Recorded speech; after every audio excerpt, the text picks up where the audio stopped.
Hi, welcome to the channel again. Now, today we're going to be discussing some of the games in the Premier League at the weekend. And if you have any thoughts on them after I've discussed them, please let me know. Let's start with the first one, Newcastle v Manchester City. I thought Newcastle played very well against City, held them to account, and it was pretty tight. I thought Gordon played very well up front. Haaland was generally cancelled out. And City were not their usual dominant selves. Newcastle were pretty rigid in the defence as well and managed to keep the City in play. So it's quite unusual, even when City play away from home. They tend to be quite dominant, and even though obviously they had a greater amount of the possession, Newcastle still seemed the more level-headed and more secure of the two teams. However, obviously City scored first, but Newcastle got the penalty which they well deserved. So all in all, I think the 1-1 draw was fair enough, was okay. Then you have, of course, Arsenal against Leicester, 4-2. Now that was a game that Arsenal could have won 7-0, 8-0, 9-0 even, if the Leicester goalkeeper hadn't done so well. I mean, he made 5 or 6 incredible saves. But as it was in the first half, Arsenal were very dominant, very strong, very direct, and that's why they were 2-0 up by half-time. I mean, with Gabriel Martinelli getting his first goal of the season, very nicely taken. And then, of course, Trossard, I mean, once he gets a chance to score, nothing stops him. And in the second half, Leicester clawed their way back to 2-2 with a couple of goals from Justin. Now, the first one was obviously a bit lucky, it came off, it was deflected, and then, but the second one was a worldie. It was an incredible second goal to bring it 2-2. And then, just as we thought it might be another draw for Arsenal at home, in comes Trossard again and makes it 3-2. And then the final breakaway with a pass to Kai Havertz, which the first was called offside, but it was given as a goal, made it 4-2. As it is, Havertz is the leading scorer again for Arsenal, and I do foresee, as I said before, that he should get about 20 goals this season, I reckon. And that's 20 goals in the Premier League, not in all competitions. I think he's got the ability. If he puts himself in the right place, he'll get that. And as usual, there's goals coming from all other places within the Arsenal team.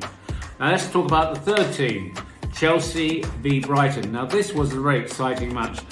Brighton were no pushovers at all, but Chelsea are getting some form together at the moment. They're putting some goals away.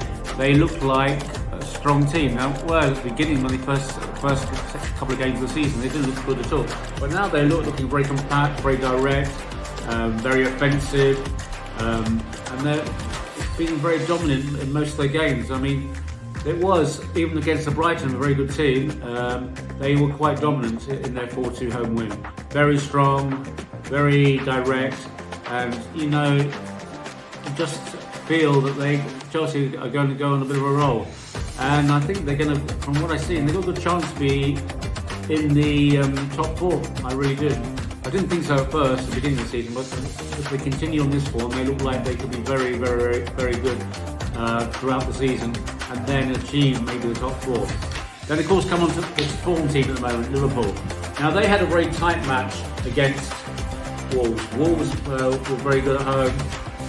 However, they weren't yet again strong enough for Liverpool. Salah managing to get the deciding goal. And yet again, they seem to be a very resolute, firm, good side, Liverpool. Whether they hold it through all season, who knows? But I do feel they look really good since the beginning of the season. Apart from that loss to Nottingham Forest at home, they have looked really, really good, really up for it. And their players, all the way through the team, obviously from Van Dijk, Arnold Trent at the back, all the way up to the front with people like Jota, they just look real strong team, unless they have a few injuries. And of course, even Nunez, when he comes on, gives them obviously a lot of skill on the wings. However, he should never be put up front. He's just not a 20-goal a year scorer. He'll get you like last year 10 goals maybe. But he's a good to back up from the bench. And then finally, let's go to Man United v Tottenham. Oh my God, Jesus. What are Man United up to? Well, what is Ten Hag up to, should we say? Yet again, losing 3-0 at home. Solanke getting a goal and a couple others as well by their other players. And there's just no fight in the Man United team. I mean, I don't know what Ten Hag tactics were, but it's just embarrassing. Bruno Fernandes was a bit unlucky to be sent off with a red card. I think more, if you look at it again, it could have been a yellow. I think red was pretty harsh. But generally, the Man United team just not firing on any cylinders, let alone all. And yet again, Marcus Rashford went missing. I mean, they just are a team that's not going to finish at this rate, not going to finish above 12th place in the Premier League. They're just not good enough. Whereas Tottenham are finding form. They've won the last couple of games and are starting to really find some form. However, I still don't think Tottenham will be maybe 6th at best. They're just not consistent enough. Even they got some very good players like Maddison and other players such as that, they're just not consistent enough. So all in all, it was a good weekend of football in the Premier League. Let me know your thoughts. If you disagree with what I've said, please let me know. If you agree, also let me know in the comments. Also, please remember to like this video and subscribe to this channel. Speak to you soon. Goodbye.